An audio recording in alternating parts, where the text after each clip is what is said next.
Okay, great. And we have a reading list. And Yep. so we're going to start with the last night in the old house. And what page is that one on? Three something.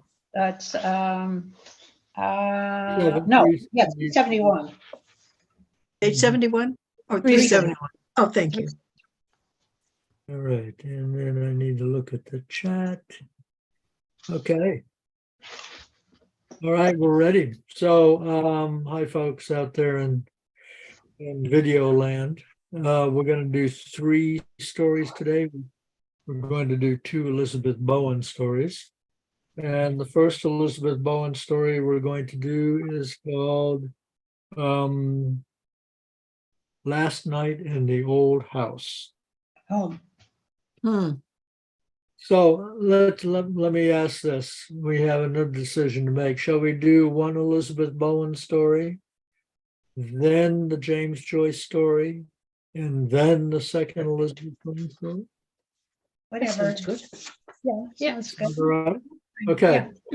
All right. So first we'll do the Last Night in the Old House. Then we're going to go to Dubliners and do The Boarding House by James Joyce. And then if we have time, we're going to go back to Elizabeth Bowen. Mhm. We're going to do a story called The Lover. All right. Let me get my actual page. All right, on we go. Can you hear me okay? Mhm. All right. Perfect. The Last Night in the Old House. Annabelle, who had been searching about upstairs, pinching the corners of mattresses, although they ought to hold guineas, and opening and shutting drawers, discovered a pair of gloves in the blue room wardrobe. So she came down to ask everyone whose these could be. From room to room she went. Everyone soon learned to dread her step. It seems a pity, she said, that they should be sold with the wardrobe. They're nice gloves, look. They're fine suede gloves for narrow hands, worn at the fingertips, doing up at the wrist with small pearl buttons. Someone should have the good of them. Well, perhaps Ardelia, said Henry, her present victim. She says no. Hers don't button up. I should keep them yourself. Oh, no, Henry, I mustn't. Besides, look, they're too small. Next, please. Henry could have screamed. Throughout the house, disappearing in dust, there reigned an unnatural silence that first he could not account for. All the clocks had been let run down. You cannot auction a ticking clock. The silence echoed, for against the dusty feet of tomorrow, all capers had been rolled up. I think I gotta sneeze. Here in the morning room hung a smell of stale notepaper. His mother had taken the family letters from school, from London, from India, out of the bureau drawers to be read aloud. Now, thank God, they were burnt. Only the best, the jauntiest, the most eloquent had been put away in dispatch cases. All Adrian's had been kept because he was dead. With the dispatch cases, no one knew what to do. Henry had been dead. His might have acquired some kind of morbid value. As it was, they put up a poor show at the hearing by mother and sisters and had been unostentatiously burnt. Absent or present, he was constrained with his family, too civil, nervous. He was humiliated by Annabelle's oddness that all the others took calmly. His embarrassment was unforgivable. Annabelle was not afflicted. She simply did not grow up. Inside the big, bustling form of a woman, she was a girl of 10. So she remained their home girl. Next, please. After Annabelle, Delia looked into the morning room. How funny it is, she said briskly, with all the pictures down. Smoke had dimmed, sun faded, the wallpaper, fresh flowery squares stared oddly. Delia always put bomb on the rawest of situations by saying something quite brilliantly superficial. She had been clicking around on her high heels, applying this happy touch to the family's nerves all today and yesterday. Quite beautiful, she had married and left home young. She cared for no one at all. Henry liked her best of them. She was as gay as a stranger. Between these two convention was comfortably present. There's a fire, she said, in the library. Who's in there? Mother and father and poor dear John. Doing what? That's the difficulty, she said brightly. There's nothing much they can do. Oh, mother is trying to rub out the places where we all used to be measured against the door. Something more than her constant wish to be social accounted for Delia's brightness. She felt a profound relief. Something let go of her conscience.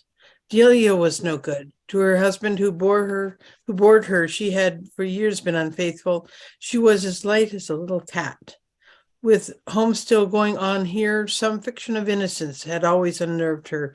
Now mother and father and Annabelle would be people in a hotel. The cuckoo clock, the scrap screen, the big chintz chairs rumpled by dogs would all be auctioned tomorrow and carted away. There it went, poof. Its grip relaxed on her spirit. Delia asked Henry to give her a cigarette, and balancing with a hand on his shoulder as they stood over the grate cold with papery ashes, she began to tell him amazingly all about her life. Once or twice she glanced defiantly around the morning room. Henry, having no idea she was such a bad woman, violently registered shock. Next, please. She concluded, I've always wanted to ask you, do you have love affairs? He looked at her queerly. No, he said. How wise, but how silly. Annabelle went into the kitchen where cook, for her final credit, was giving a final scrub to the copper and zinc saucepans, then ranging them back in their lots on the dressers and tables. All the other servants had wept and gone.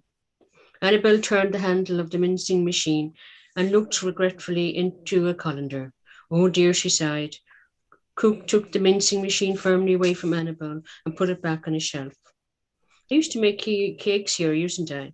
You did indeed, miss, and very nice cakes they were. Now let that strainer alone, there's a good girl. Cook, whose gloves can these be? No one seems to care. No doubt, said Cook, that they had belonged to a visitor. Her eyes, always watery in their scorched lids from the heat of so many fires, looked smaller and dull, like a dead porcupine. It was hard to tell if she had been crying. Tomorrow she was going straight on to another gentleman's family. If she felt at all, it was angry sorrow for John. He was her darling. It seemed a direct hit at Cook that it should be John who had ruined the family. He had a way with him. He never told Cook how much these days he detested apricot jam, or that her pudding and cakes made him flatulent. Decency had required John's presence at the obscurity of the home. He felt this unduly hard. His parents' brave brightness affected him. Their silence from all reproach became sinister like the silence of clocks. He felt prickly all over and drank a good deal of whiskey. When Henry told him that, rationally this was for the best, that the old place had no place now, they were all grown up and there were no grandchildren, and that their parents would do much better out of this valley climate, John became very angry. He felt that it was in spirit Henry who ruined the home. Hard hit, John felt really innocent. Not once had he taken deliberate if mess bills ran up. Horses he backed turned out rotten, cards he held worthless, and women he loved exacting. Was John to blame? He told himself that he had had no real fun. It had always helped him to think of his old home. After a thick night, it made him feel good and squashy.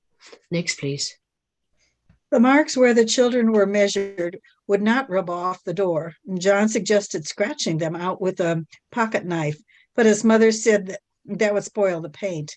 So he left the library where the books were stacked up in lots and went upstairs to look out at the landing window. Here the garden poplars were visible through the dusk, but he saw more plainly his figure reflected against the sky. He turned from the window. The gas was lit on the landing. Outside the nursery door, John saw the rocking horse. So mounted, John, as a little fellow, had charged impressively, hurling himself on enemies. But when you got off, those red painted nostrils were always scoffing away. Maddened, John kicked the rocking horse.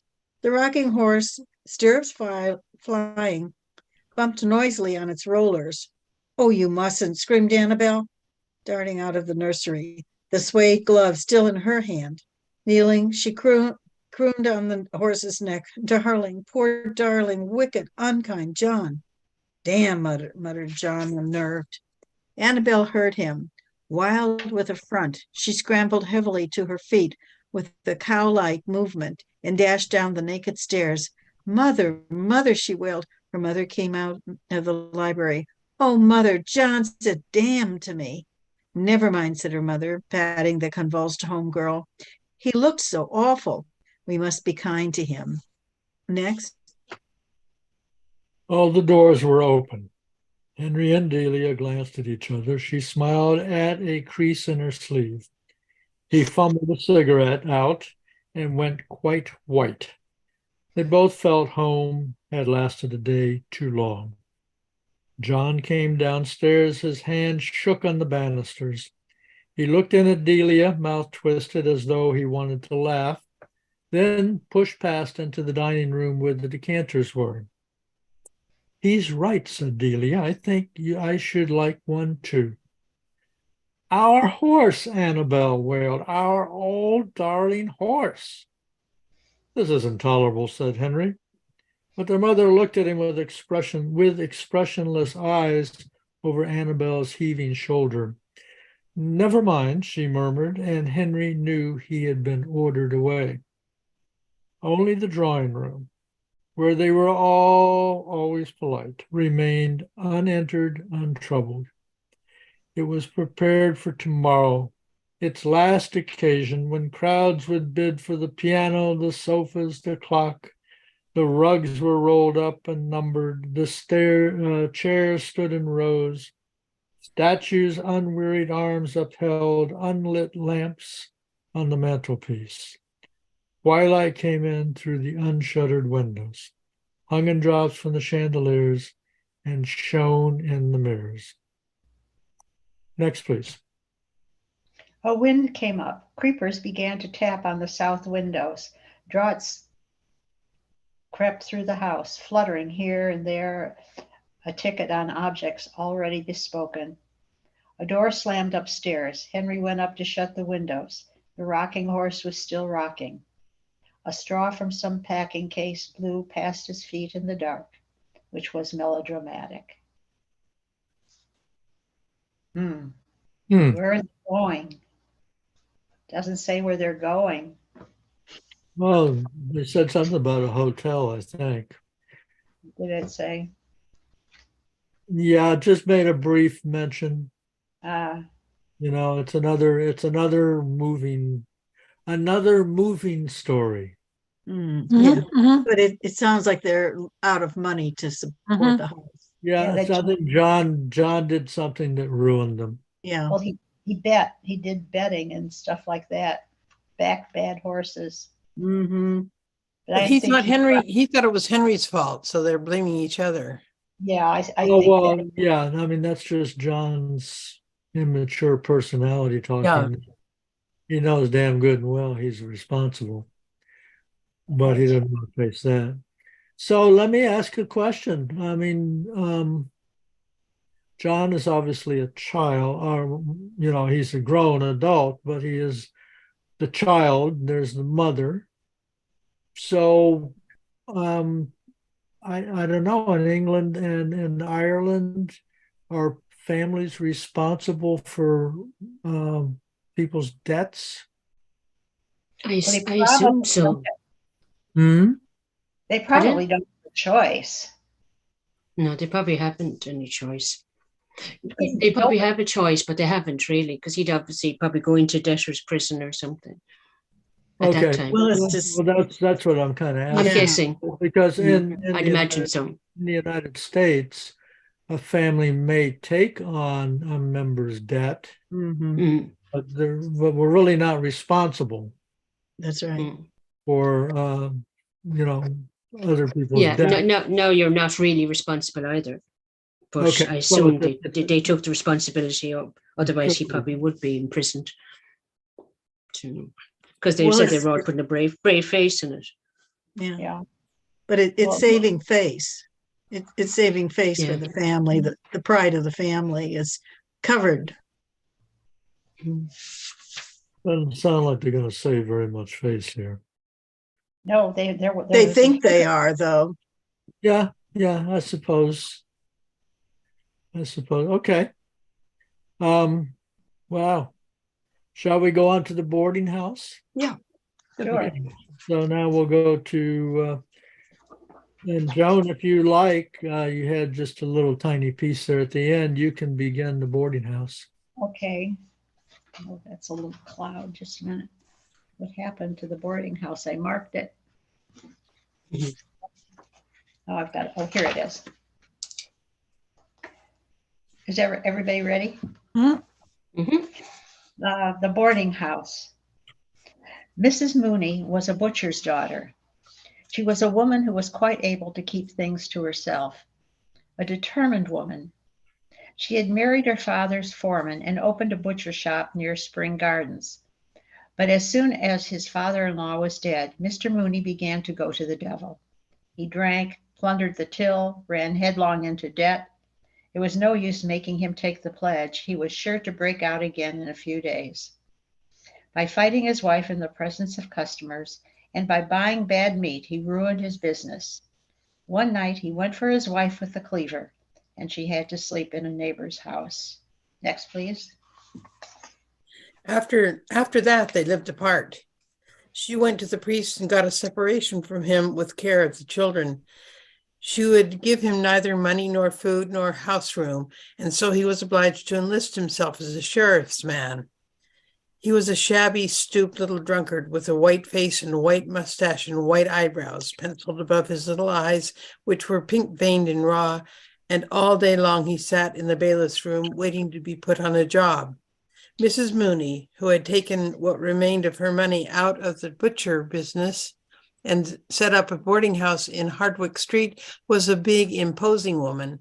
Her house had a floating population made up of tourists from Liverpool and the Isle of Man, and occasionally artistes from music halls. Its resident population was made up of clerks from the city. She governed her house cunningly and firmly, knew when to give credit, when to be stern, and when to let things pass. All the resident young men spoke of her as the madam. Next, please. Mrs. Mooney's young men paid 15 shillings a week for board and lodgings, beer or stout at dinner excluded. They shared in common taste and occupations, and for this reason they were very chummy with one another. They discussed with one another the chances of favourites and outsiders. Jack Mooney, the madam's son, who was clerk to a commission agent in Fleet Street, had the reputation of being a hard case. He was fond of using soldiers' obscenities. Usually he came home in small hours. When he met his friends, he had always a good one to tell them, and he was always sure to be on to a good thing. That is to say, a likely horse or a likely artiste. He was also handy with the mitts and sang comic songs. On Sunday nights, there would often be a reunion in Mrs. Mooney's front drawing room. The music hall, artistes would oblige, and Sheridan played waltzes and polkas and femme accompaniments. Polly Mooney, the madam's daughter, would also sing. And she sang, "I'm a naughty girl, you're neat and shame. You know I am." Next, please. Polly was a slim girl of 19. She had light, soft hair and a small, full mouth. Her eyes, which were gray with a shade of green through them, had a habit of glancing upwards when she spoke with anyone, which made her look like a little perverse Madonna.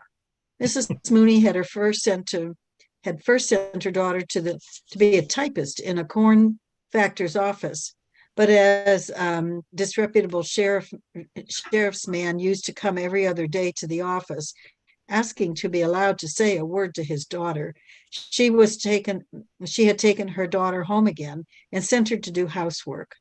As Polly was very lively, The intention was to give her the run of the young men. Besides, young men like to feel that there is a young woman not very far away.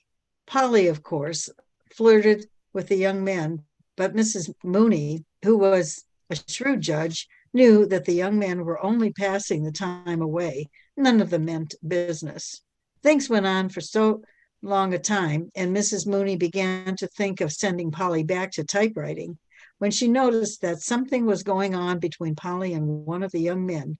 She watched the pair and kept her own counsel. Next. Polly knew she was being watched, but still her mother's persistent silence could not be misunderstood.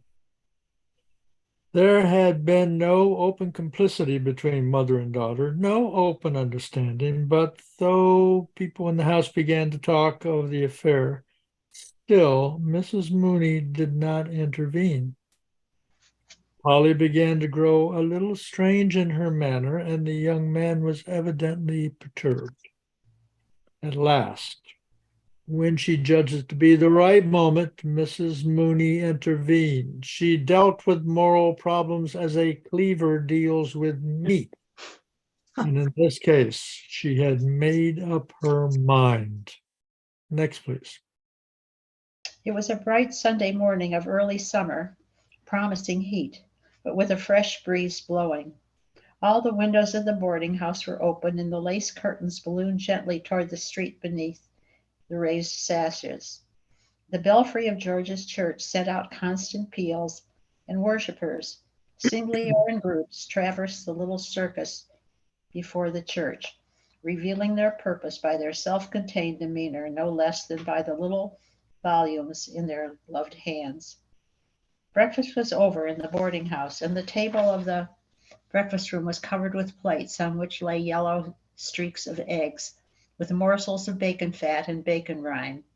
Mrs. Mooney sat in the straw armchair and watched the servant Mary remove the breakfast things. She made Mary collect the crusts and pieces of broken bread to help make Tuesday's bread pudding. When the table was cleared, the broken bread collected, the sugar and butter safe under lock and key, she began to reconstruct the interview which she had had the night before with Polly. Next, please.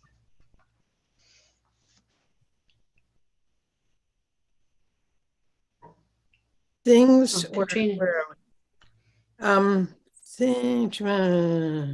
That's it. okay, things were as she had suspected. She had been frank in her questions, and Polly had been frank in her answers. Both had been somewhat awkward, of course. She had been made awkward by her not wishing to receive the news in too cavalier a fashion or to seem to have connived, and Polly had been made awkward not merely because allusions of that kind always made her awkward, but also because she did not wish it to be thought that in her wise innocence she had divined the intention behind her mother's intolerance.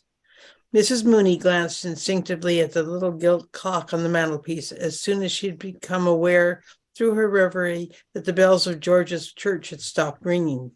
It was 17 minutes past 11. She would have lots of time to have the matter out with Mr. Doran and then catch short 12 at Marlborough Street. She was sure she would win. To begin with, she had all the weight of social opinion on her side. She was an outraged mother. She had allowed him to live beneath her roof, assuming that he was a man of honor, and he had simply abused her hospitality. He was 34 or 35 years of age, so that youth could not be pleaded as his excuse, nor could ignorance be his excuse, since he was a man who had seen something of the world. He had simply taken advantage of Polly's youth and inexperience. That was evident. The question was, what reparation would he make? Next, please. There must be reparation made in such cases. It is all very well for the man. He can go his ways as if nothing had happened, having had his moment of pleasure, but the girl has to bear the brunt. Some mothers would be content to patch up such an affair for a sum of money. She had known cases of it, but she would not do so. For her, only one reparation would make up for the loss of her daughter's honour, marriage. She counted all the cards again before sending Mary up to Mr. Doran's room to say that she wished to speak with him. She felt sure she would win. He was a serious young man, not rakish or loud-voiced like the others.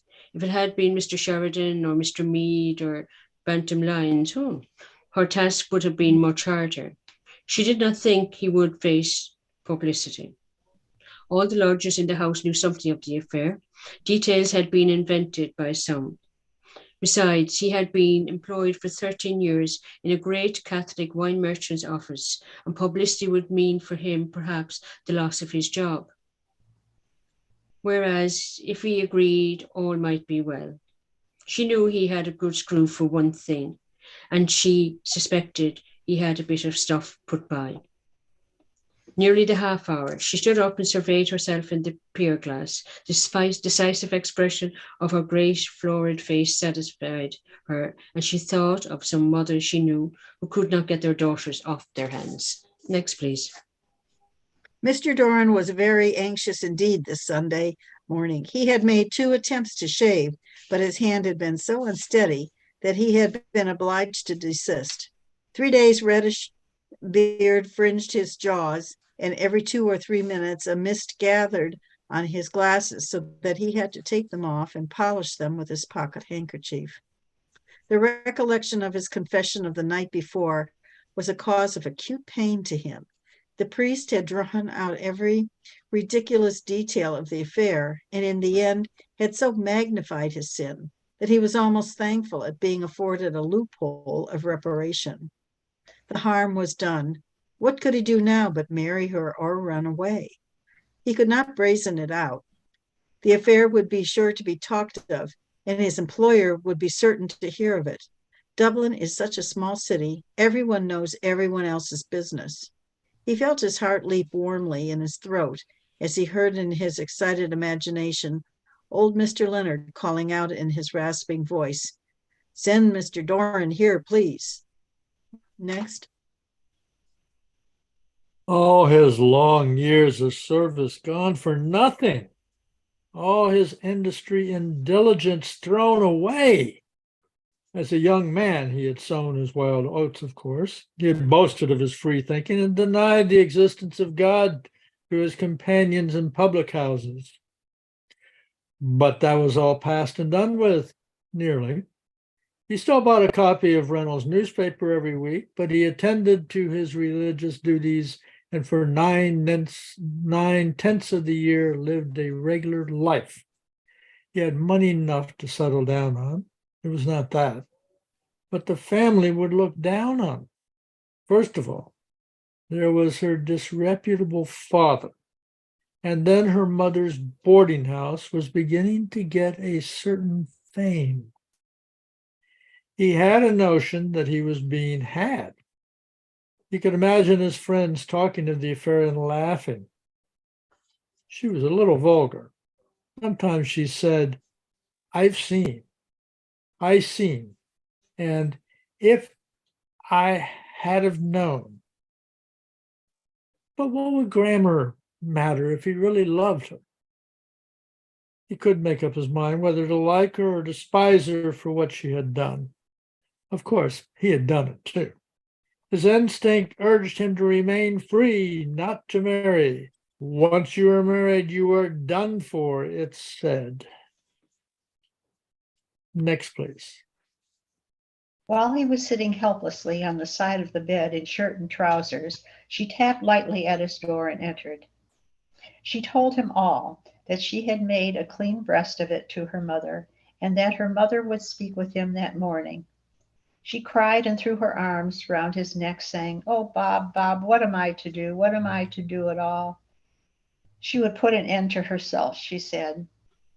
He comforted her feebly, telling her not to cry, that it would be all right, never fear. He felt against his shirt the agitation of her bosom. It was not altogether his fault that it had happened. He remembered well, with a curious, patient memory of the celibate, the first casual caresses her dress, her breath, her fingers had given him. Then late one night, as he was undressing for bed, she had tapped at his door timidly. She wanted to relight her candle at his, for hers had been blown out by a gust. It was her bath night. She wore a loose, open combing jacket of printed flannel. Her white instep shone in the opening of her furry slippers, and the blood glowed warmly behind her perfumed skin. From her hands and wrists, too, as she lit and steadied her candle, a faint perfume arose. Next, please. On nights when he came in very late, it was she who warmed up his dinner. He scarcely knew what he was eating, feeling her beside him alone at night in the sleeping house, and her thoughtfulness. If the night was any way cold or wet or windy, there was sure to be a little tumbler of punch ready for him. Perhaps they could be happy together. They used to go upstairs together on tiptoe, each with a candle, and on the third landing exchange reluctant good nights. They used to kiss. He remembered well her eyes and the touch of her hand and his delirium. But delirium passes. He echoed her phrase, applying it to himself. What am I to do? The instinct of the celibate warned him to hold back, but the sin was there. Even his sense of honor told him that reparation must be made for such a sin. Next, please. While he was sitting with her on the side of the bed, Mary came to the door and said that the missus wanted to see him in the parlour. He stood up to put on his coat and waistcoat, more helpless than ever. When he was dressed, he went over to her to comfort her. It would be all right, never fear. He left her crying on the bed and moaning softly, oh my God. Going down the stairs, his glasses became so dimmed with moisture that he had to take them off and polish them. He longed to ascend through the roof and fly away to another country where he would never hear again of his trouble. And yet a force pushed him downstairs step by step. The implacable face of his employer and of the madam stared upon his discomfiture. On the last flight of the stairs, he passed Jack Mooney, who was coming up from the pantry nursing 2 bottles of Bass. They saluted coldly, and the lover's eyes rested for a second or two on a thick bulldog face and a pair of thick, short arms. When he reached the foot of the staircase, he glanced up and saw Jack regarding him from the door of the return room.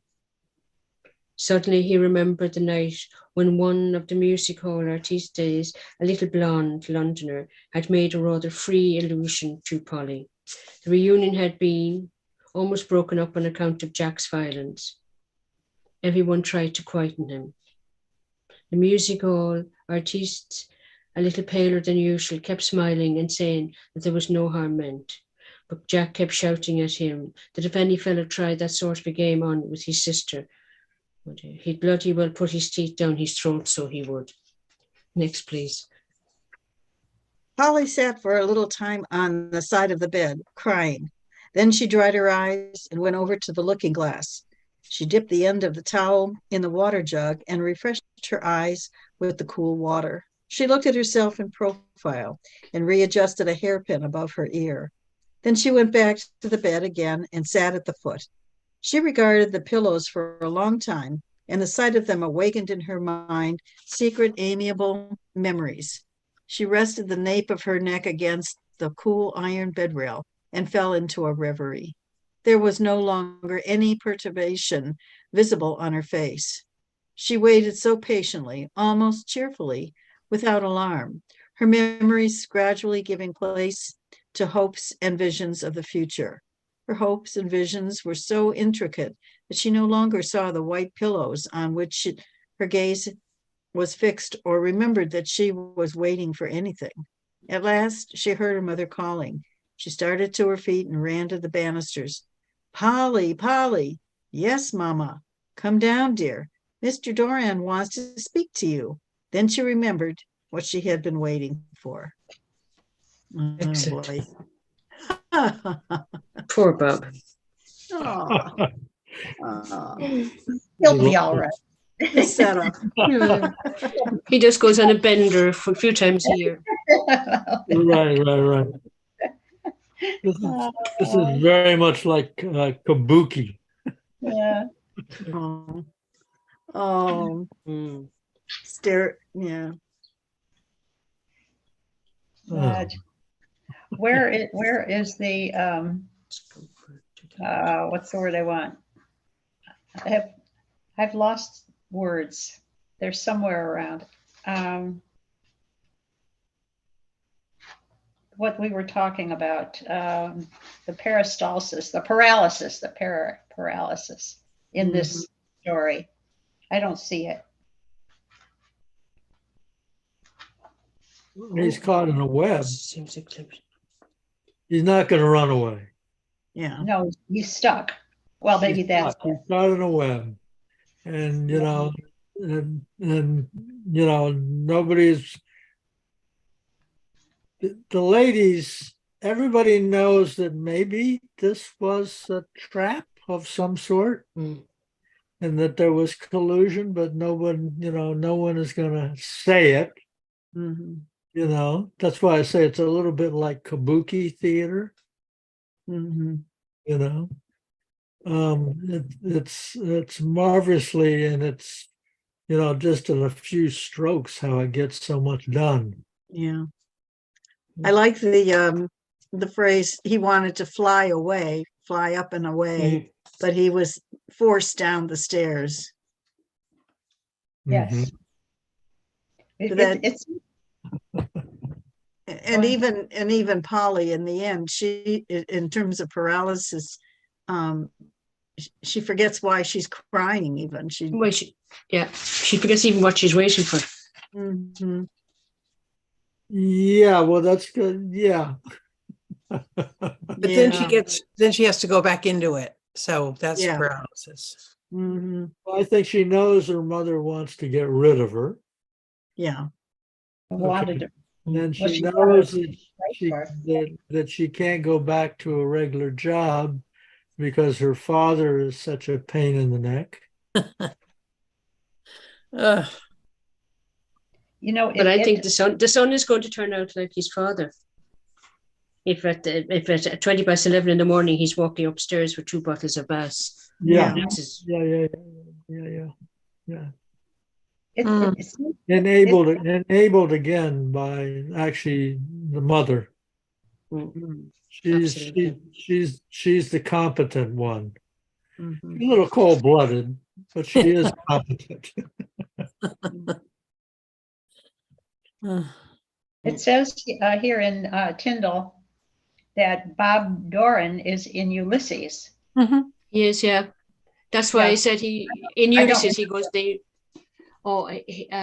he's in the pub. Yeah. Does he Oh. sing or he plays Is music? it He's the a singer. Cyclops one? Isn't he drunk I'm in the corner? thinking- Sitting at the Sci-fi. corner of the bar, Yeah. sitting Yeah, and drinking. Yeah. I think that's in the He's drunk. Cyclops one. Yeah, Very probably. drunk, yeah. And then they say something about he's running one of his benders that he does a few a year. Oh, okay. Then he's off the alcohol the rest of the time. Oh, so things don't work out for him. No. It says his subsequent decline is recounted in Ulysses. Yeah. Yeah. Well, so the interesting thing about this is that certainly by contemporary standards, what was going on between Polly and Bob Doran was very tame. There was nothing really going on. Oh, I didn't But feel he that. felt so guilty anyway. Well, she came into his bedroom half dressed. Yes, but I don't think Yeah. anything really happened. I think he's being hung by his own thoughts. Hmm. Well, that could be because if there was such a no-no. Yeah. Mm-hmm. I mean, Bantam that's- Lions is also living there. Yep. yeah, Yeah. It's great. Yeah. Oh, these were nice stories. Yes. Yeah. In my, I have this book of the Dubliners, and it has some footnotes. The first Okay. one being in about the term boarding. In Shakespeare's Merry Wives of Windsor, to board means to make sexual advances. Ah, Ah. Yeah, and the pledge is to quit drinking. The pledge is Mm-hmm. you wear a button and says you've given up drink to take the Yeah. pledge. Oh, Hmm. So people know when Yeah, you're and cheating. here's another good one. They people call the mother the madam, mm-hmm. and that Mhm. is a term for a proprietress of Yes, a brothel. yes. Yeah. Yeah. Mm-hmm. Yeah, I didn't think of that. Well, the fact that she ran a boarding house, I mean, it, I think that the bourgeoisie, if I may use that term, would look upon a woman running a boarding house with some suspicion Hmm. in general. There Although weren't boarding, I weren't think, boarding houses at least in England and in Ireland, weren't boarding houses very common things? yeah, Very, yeah, very Yeah, common. yeah, yeah. yeah, it was actually just like, it's been common here in the United States. I think I told you once before that one time in Dallas, Texas, there was an area, Mhm, a fancy area with two-story houses and lots of rooms, mhm, and a one of those streets that has a meridian in the middle, and the lanes were completely separated. It was a very rich area that apparently had collapsed during the Great Depression. mhm, And the wealthy people left, and the houses were turned into, we didn't call them boarding, we called them rooming houses. mhm, Because it's rooming houses means just letting rooms, and maybe they were boarding houses. mhm. Anyway, nice houses, and I was offered a deal on one of those houses to buy the whole house. It was like $16,000, Hmm. which, but I was too young and I didn't want to get tied down and all that. I'm sure I would have made lots A of lot, money on that a lot. house if I had been at that stage of my life. Because now it's back to being Oh, houses are renovated, the street is cleaned up, yeah. so it's kind of what happens. In Japan, the same thing. When the economy collapsed in the early 90s, and suddenly young people had trouble getting jobs, they established what are called share houses, which each person gets a little room for fairly cheaply, Mhm. and share the kitchen and the bathroom and the other facilities. Mhm. And it gives workers who are really not making a living wage a way to survive. Well, kids do that in college now themselves, when they move out of the dorm and Yeah. they'll share a house or some Hmm. with Hmm. other students. So Yeah. it's a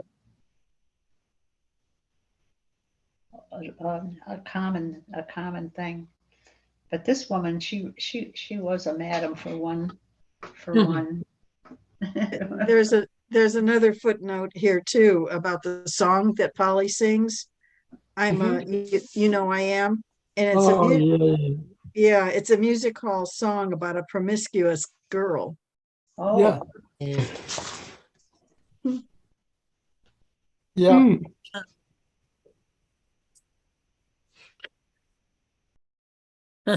Mm. Ah, so also here's a little note too. Doran in Irish means exile or stranger.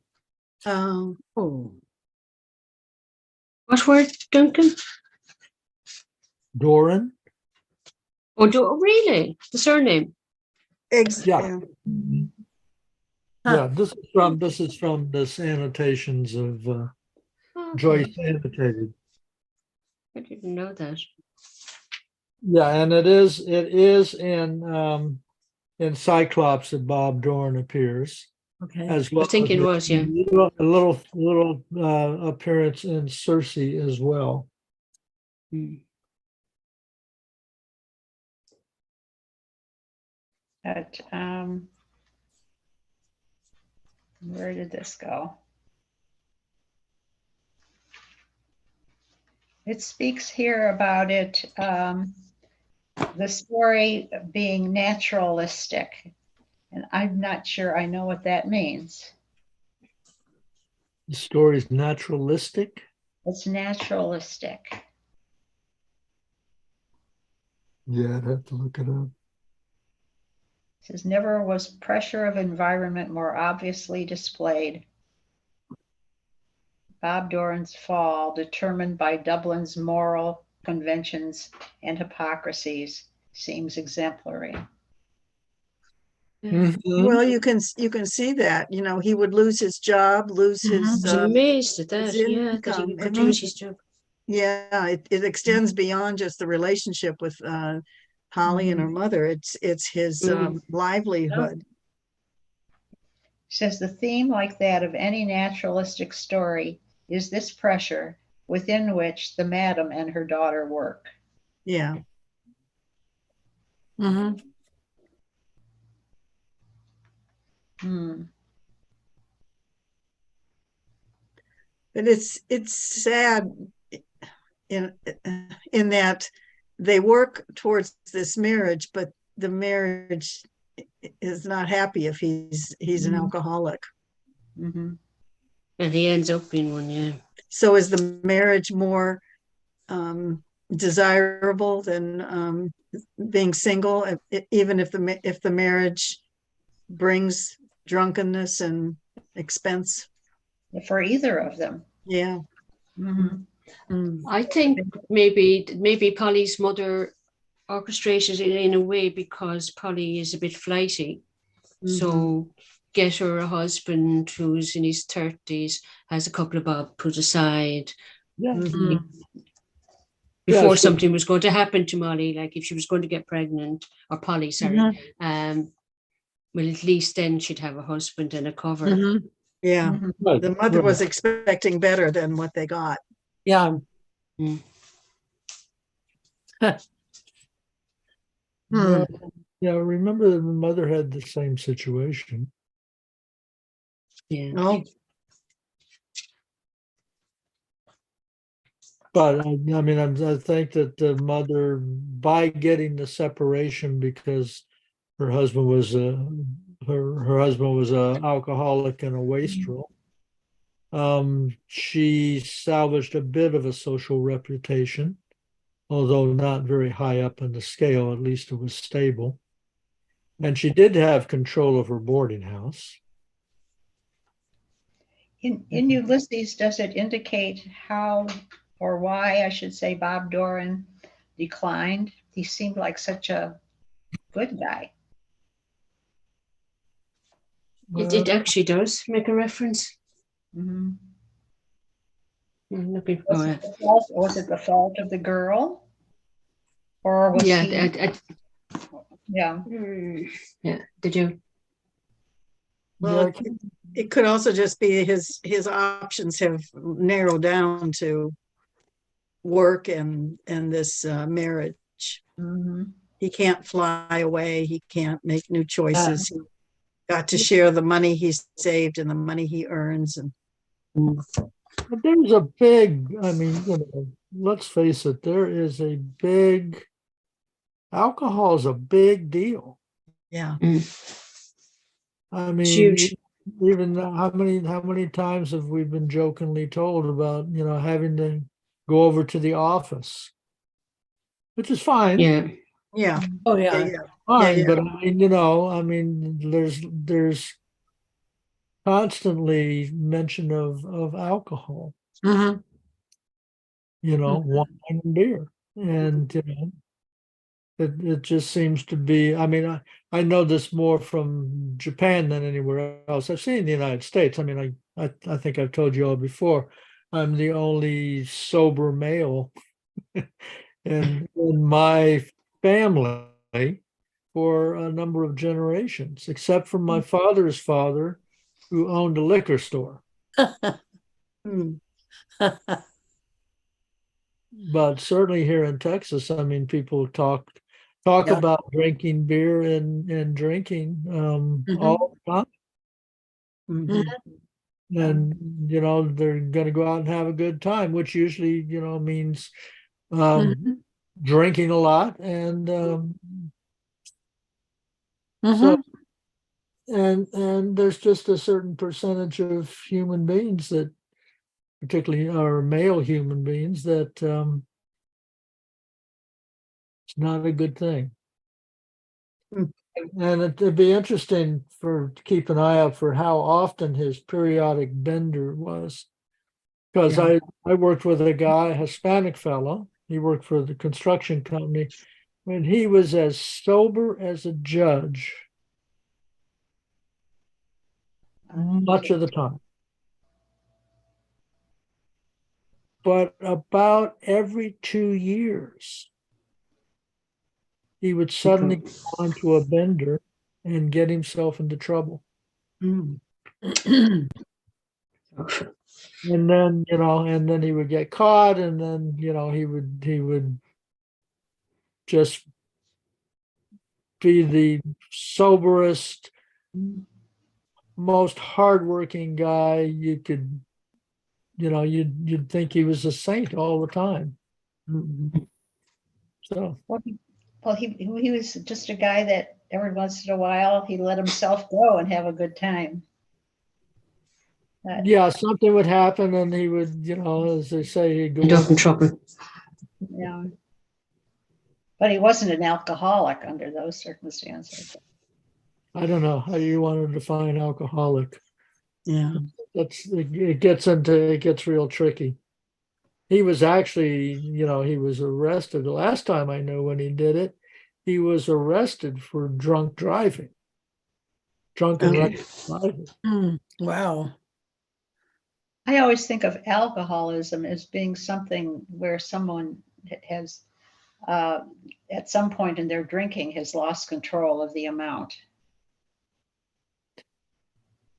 This is probably more confessional than I should be, but my father could get rip roaring drunk, Mm.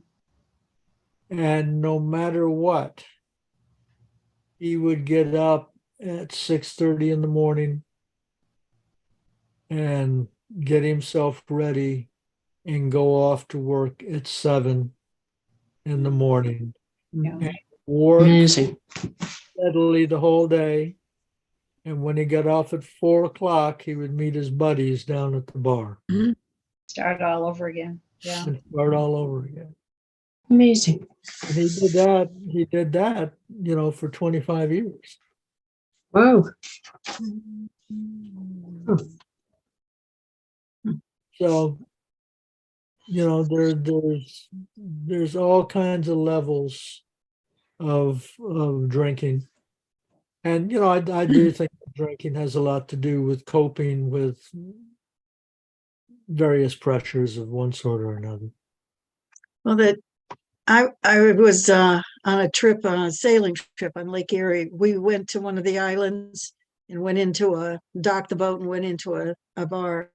And I saw the worst thing I can never forget this. It was a young girl surrounded by guys, and they had they would freeze vodka in Jello, and they had a certain name for it. Oh, But they were prodding her to drink. But the thing is, once she would drink that, it would be so strong, she would be out of it. Out of it. Yeah, And then Yeah. I don't know that's what, the thing. yeah. But oh my God, the screaming around her to drink, let oh Lord. And she did it. Yeah. She wanted to be a good girl with them. Yeah. She wanted Yeah. to like her. Yeah. Mhm. Yeah. Unfortunately, that happens often, doesn't it? Yeah. Mhm. Yeah. I think so. Mm. Well, I think both of these stories come back to the literature part of things. In both of these stories, I think both Elizabeth and Elizabeth Joyce. and James Joyce did a marvelous job of these are almost like, particularly Bowen's story, it's like an impressionistic Mm-hmm. painting with very few strokes. Mm-hmm. He wrote that story. Mhm. Well, on all three stories were very brief, and yet they were so alive. They, they're Mhm. just Yeah, it's like all the extraneous stuff is taken out, and it's Yeah. just and Mhm. somehow, just reading them, we can fill in the rest of it. they can get right to Yeah. it. Well, Bowen always seems to demand that you fill in the story. Mhm. Yeah. Yeah. And in both cases, it was John, wasn't it, that caused them to lose the house? The parents were protecting him and didn't blame him or anything. And then we have it here in the boarding house. The mother is facilitating the son again to behave. It's the exact same thing. Mhm. Yeah. Hmm. Well, They were two good stories. yes. So it's 2:00 now. Do we want to go ahead and I think the other story that we were talking about reading is The lover. a fairly short story, The Lover. Is it? I don't know. Let's read Is it. No, you have to wait. See where we are.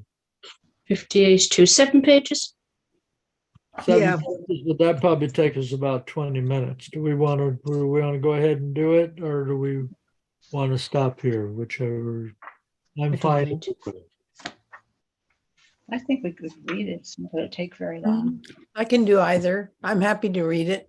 Yeah. Okay, well then we'll go. And what page is The Lover on?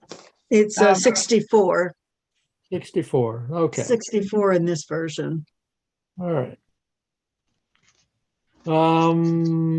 Let's see, who completed?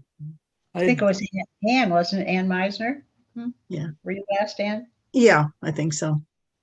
Oh, okay, so I'll begin. Elizabeth Bowen, the story, The Lover. Henry Pilkington rang the electric bell and, taking a few steps back, looked up to contemplate the house front. In the full glare of the westerly sun, it all looked trim and orderly enough. Cicely had not done so badly for herself, after all, by marrying Richard Evans. Herbert congratulated himself on having foreseen the whole thing from the beginning and furthered it with tact and sympathy. Of course, it had been difficult to get poor Cicely off.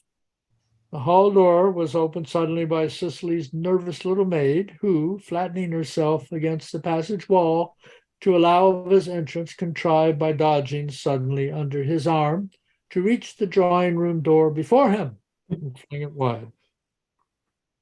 Richard and Cicely were discovered seated at opposite ends of the sofa and looking very conscious. Cicely wore a pink blouse. She looked prettier than Herbert could have imagined, and curiously fluffy about the head. The white-walled drawing-room, dim in the ochreous twilight of drawn blinds, was hung with Richard's Italian watercolors and other pictorial mementos of their honeymoon. It smelt very strongly of varnish. It seemed to Herbert emptier than a drawing-room ought to be. Next, please. The chairs and sofas had retreated into corners. They lacked frilliness. There was something just as startled and staccato about the room as there was about Cicely, and Richard, poor mother dear and dear father, eyed one another apprehensively from opposite walls. The very tick of the clock was hardly regular. They always gave one a warm welcome. Cicely was quite effusive, and long Richard Evans got up and stood in front of the fireplace, delightedly kicking the fender. Tea, commanded Cicely through the crack of the door, just as she had done at number 17 and at the new house during the few short months of her reign there. Hot day, said Herbert, sitting down carefully. Richard's hot, said Cicely proudly. He's been moving the lawn. Home early? Well, yes, one must slack off a bit in this weather. Idle dog, said Herbert archly. Next, please.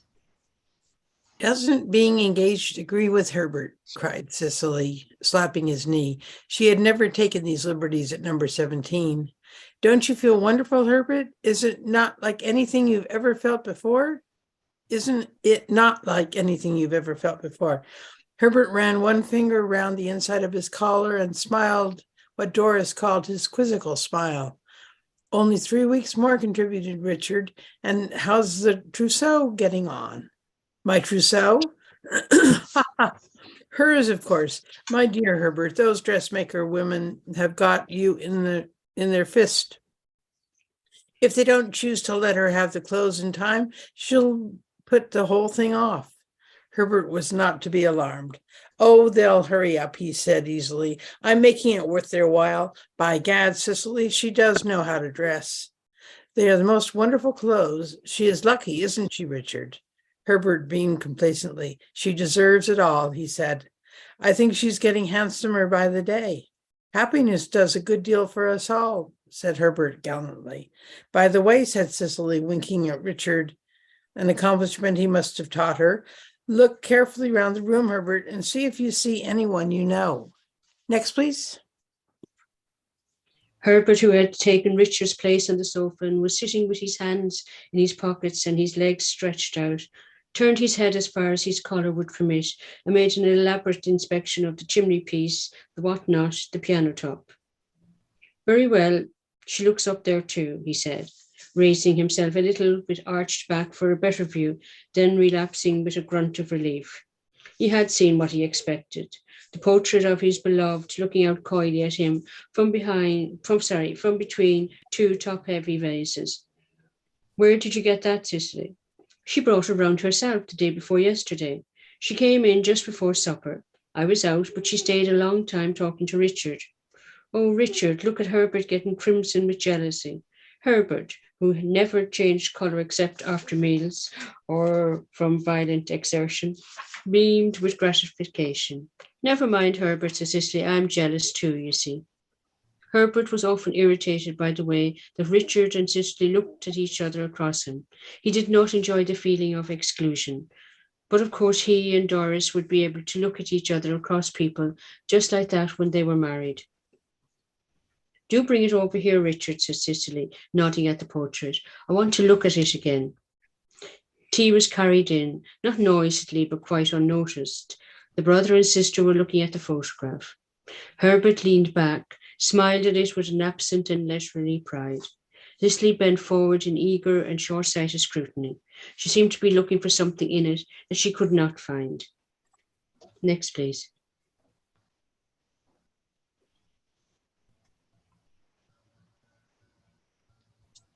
Okay. Whose turn is it? And Yeah. What have we gone? yeah, Oh, your you're there. turn, Anne. Yeah.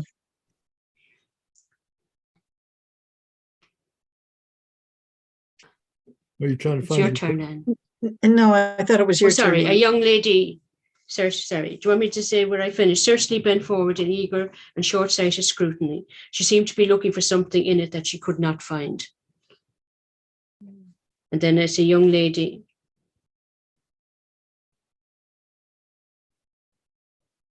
Okay, I'll read. A young lady with symmetrically puffed out hair returned both regards from out of a silver frame with slightly bovine intensity. Her lips were bowed in an indulgent smile. Perhaps the photographer had been a funny man. A string of pearls closely encircled her long, plump neck. She has framed it for you very handsomely, said Herbert. I said to her when we were first engaged, never stint over a present when it is necessary. I think that is so sound. Of course, I do not approve of giving indiscriminately, I said, but when they must be given, let them be handsome. It is agreeable to receive a good present, and to give them always makes a good impression. Cicely looked guilty. Richard had insisted on consigning the coal scuttle that Herbert had given them to the darkest corner of the study.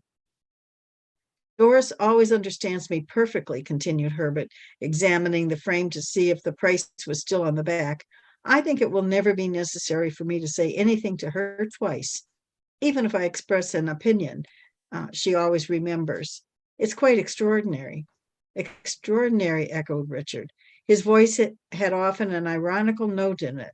This had prejudiced Herbert against him at first. He seemed rather a disagreeable fellow, but now Herbert knew that it did not mean anything at all. Richard, though very showy looking, was really a good sort of chap. Next. Cicely, a little pink, or perhaps it was only the reflection from her blouse, drew up the tea table and began pouring out. There was a short silence while Richard replaced the photograph. They heard two blue bottles buzzing against the ceiling. Richard hacked 3/4 of a new cake into slices, placing the plate invitingly at Herbert's elbow, and sat down on a music stool. Lifting his feet from the floor, he rotated idly while Cicely passed him his cup, which he emptied in 3 or 4 gulps and put down, then sat gazing expectantly at his brother-in-law. Marriage is a wonderful thing, said Herbert conversationally, recrossing his legs. Look at you two now, how comfortable you are. It's all been most successful.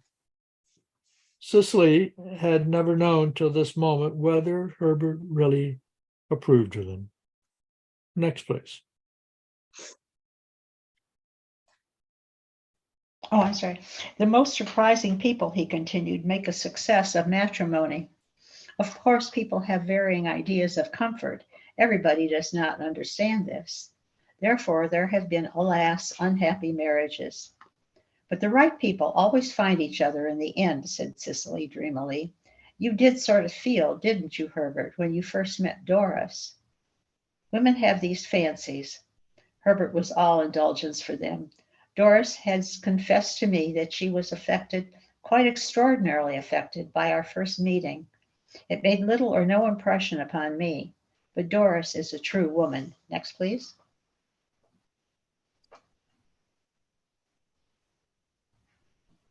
Have to unmute. What is a true woman? Asked Richard suddenly. Herbert thought it must be very uncomfortable to live with a person who asked these disconcerting, rather silly questions. He supposed Cicely was used to his ways. Cicely sat stirring her tea and smiling fatuously at her husband. Herbert, after consideration, decided to turn the question lightly aside. I think we all know, he said, when we find her. He wished Doris were sitting beside him instead of Cicely. He would have looked at her sideways, and she would have been so much pleased. As it was, he looked across the table at the bread and butter, and Richard jumped up and offered him some more. Yes, but what does she consist of? Asked Richard excitedly, forgetting to put down the plate. Herbert was silent. He thought this sounded rather indelicate. Sensibilities, suggested Cicely. Infinite sensibility, said Richard, and patience. Contrariness, added Cicely. Inconsistency, amended Richard. Oh, no, contrariness, Richard, and weak will. Next, please. Herbert looked from one to the other, supposing they were playing some sort of game. She's infinitely adaptable too, said Richard. She has to be, poor thing, said Cicely. This does not come well from Cicely. Dear me, Cicely interposed Herbert, blinking. So you consider women are to be pitied, do you?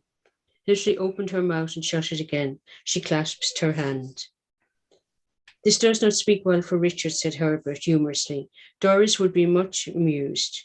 Now I suppose Doris is to be pitied, isn't she? Oh no, Herbert, cried Cicely quickly. She doesn't seem unhappy. In fact, I believe there are very few young ladies Doris would change places with at present. And I think you are wrong, my dear Richard. I consider women most consistent.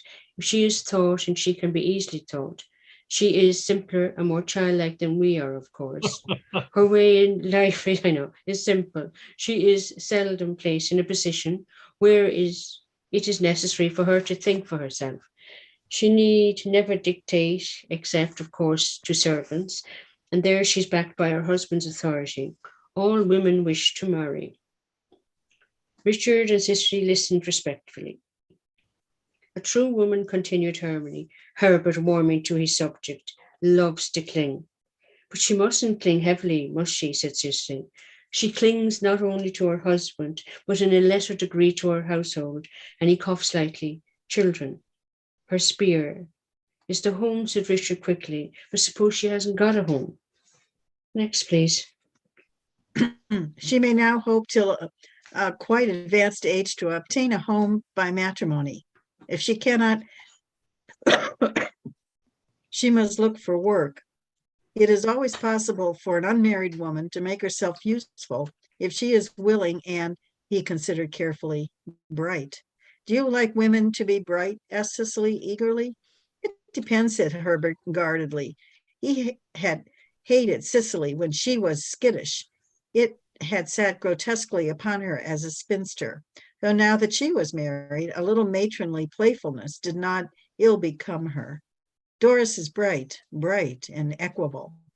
Remembering with resentment how uncomfortable Cicely had sometimes made him, he raised his voice a little. She has no moods. She has simple tastes. She's always very bright and equable. So you really suit each other very well, summarized Richard, twirling on the music stool. Appreciation is everything to a woman. I congratulate her. Next. Yes, Herbert, said Herbert simply, but you should congratulate me. It is more usual, I think. But we are past all that now, dear me. How many letters there were to answer. And now there are presents to acknowledge. A very handsome inkstand and a pair of vases came this morning. In another 3 weeks, we shall be at Folkestone. His sister and brother-in-law were so silent that he thought they must have gone to sleep. They were an erratic couple. Matrimony seemed to have made them stupid. Richard sat biting his mustache and staring at Cicely, who, with bent head, absently smoothed out creases in the tablecloth.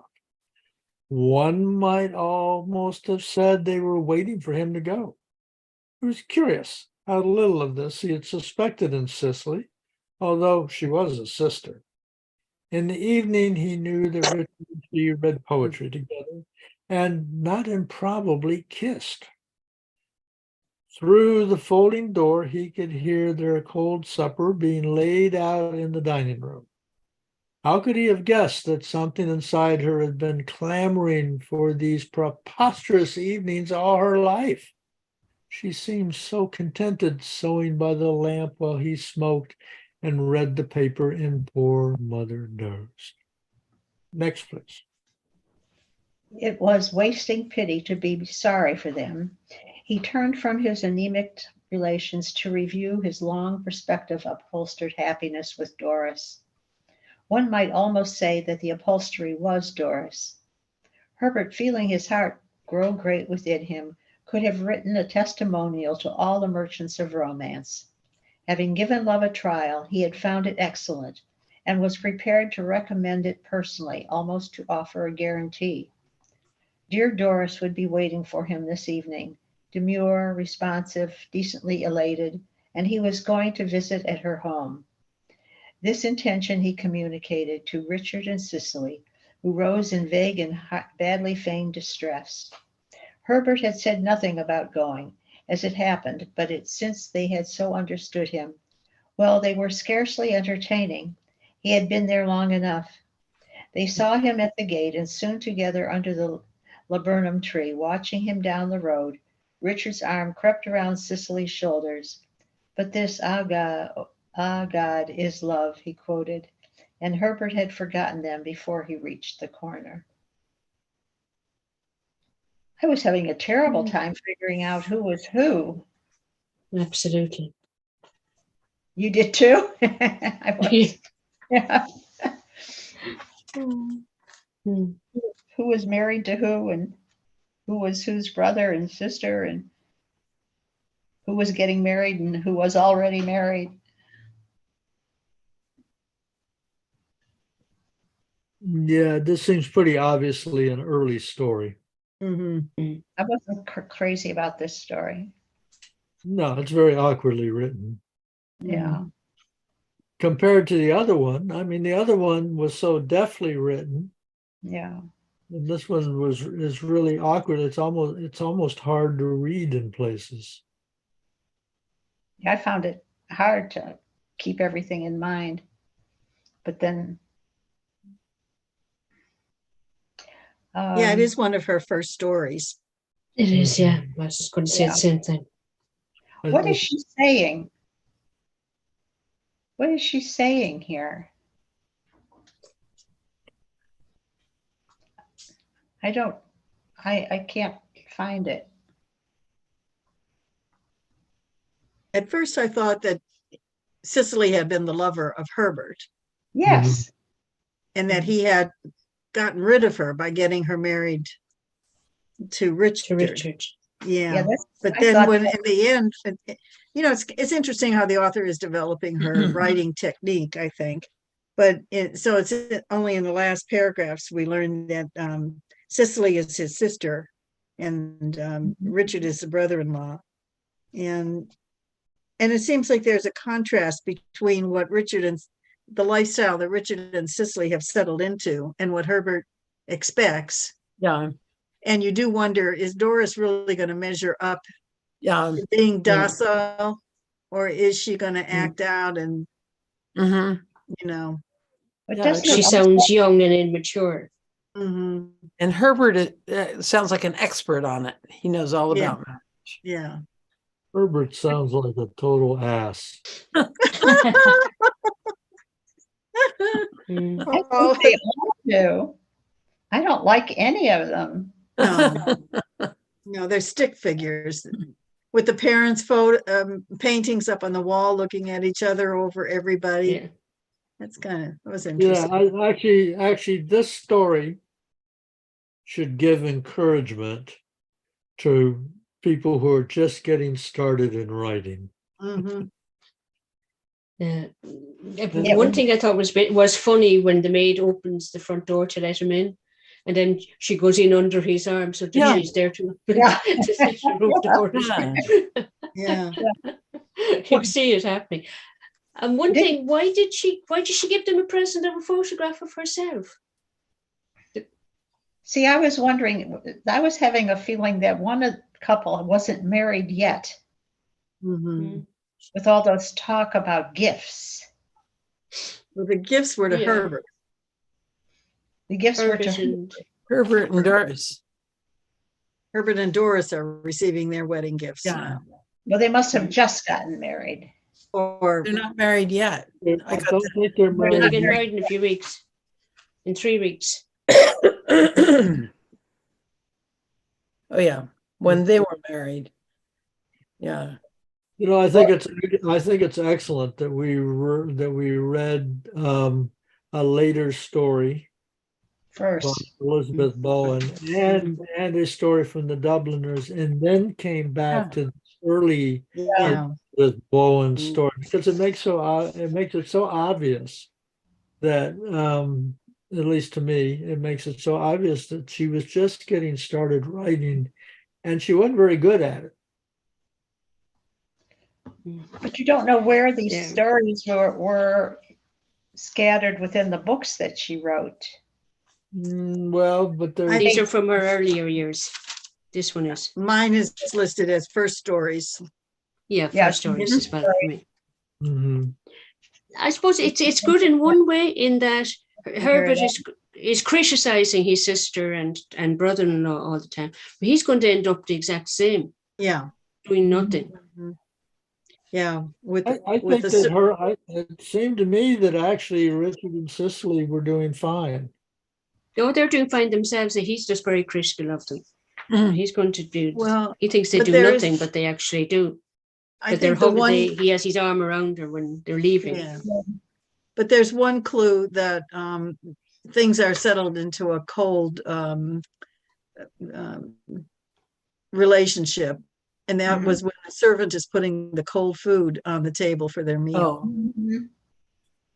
You know, you get a feeling like they've settled into some kind of acceptance, let's say, and some passivity, but there's no warmth there. Huh. Are you talking about between them and Herbert, or are you talking No, about between themselves, really? between See, Richard and Cicely. And then in the opening, I don't see that. I don't see that. I see, look at the last page. They saw him to the gate and stood together under the laburnum tree, watching him down the road. Richard's arm crept around Cicely's shoulder. But this, ah, God, is love, he quoted. Oh, he quoted. mm, What? Why quoted? See, because I mean, I got the impression they're just ready for Herbert. They're ready for Leave. Herbert to leave so they can get on with life. Yeah. Herbert is a cliched pain in the butt. yeah. And in the opening paragraph, he has it says it had been difficult to get poor Cicely off, so he must have encouraged this Oh, yeah. relationship. Mhm. But she was a spinster. Yeah. And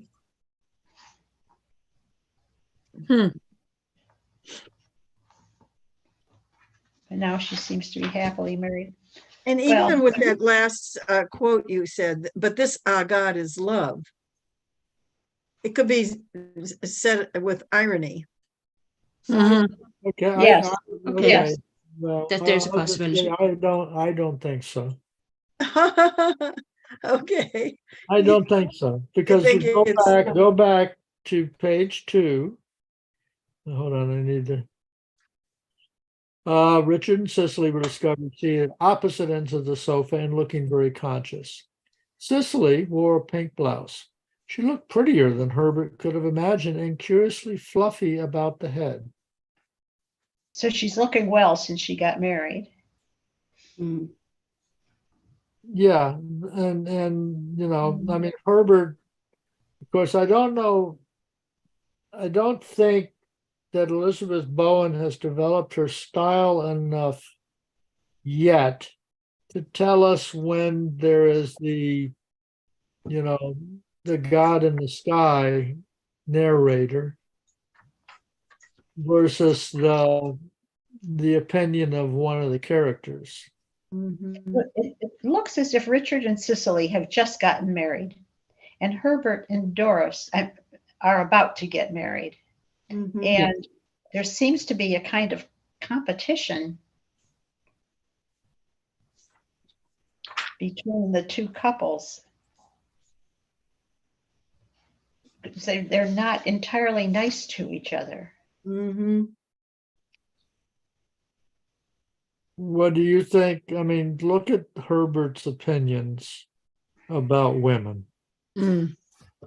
and imagine living at home. You're the sister and Herbert is your brother. And he has these opinions. Mhm. Mhm. I can't imagine that on the surface she might have been compliant to these the stereotypical way he's looking at women. But I can't imagine that she would really be happy with a brother like that. I need He's to read quite this. he's quite pompous. Mm. He's congratulating himself for setting up the Mhm. marriage. And Mhm. But then in the second paragraph of the story is another telling thing. It says the chairs and sofas had retreated into corners. They lacked frilliness. There was something just as startled and staccato about the room as there was about Cicely and Richard. Mm, The- whatever that means. my impression, this is the way this is Herbert's description Mhm. of what's going on.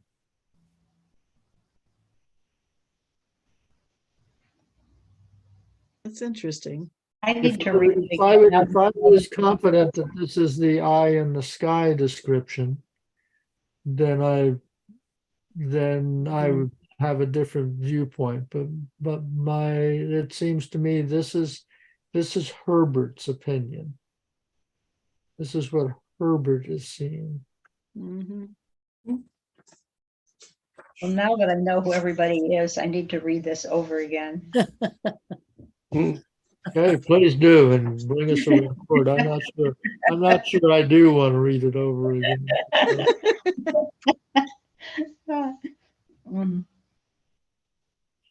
Yeah, but so it actually, initially we thought it wasn't great, but actually it turns out that it is, because you can have a discussion and you can see it completely different.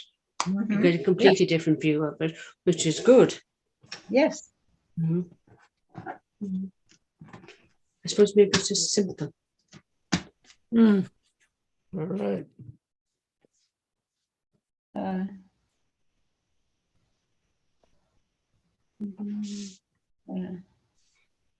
All righty. Well, it's approaching 2:30 at this point. Yeah. Thank you. yeah. I think Okay. we've had a good reading and a good Yeah. discussion. This It was was great. great. Yeah, I love Super this. great. This has been fun. Yes. I agree. Yeah. Yeah, I like this. I think the continuing the reading of, Mhm. Going back and forth. Yeah. going back and forth and seeing the Mhm. contrast. And like I say, at least for me this time, it was kind of nice to do the later story and then come back to an earlier story of Elizabeth Bowen. Mhm. Mm-hmm. Get a little better feeling of her development. Yep. Okay. Okay. Thank you. We, Well, thank you. did a Thank do. you. And, Everybody have a good week. Yes. Thank you. Absolutely. okay. Take care. Bye, everybody. Thank Okay. you. Oh, wait, Bye. wait a second. Next week is Memorial Day, Oh, next Monday. Oh, okay. So I can be here. I'm planning to be here.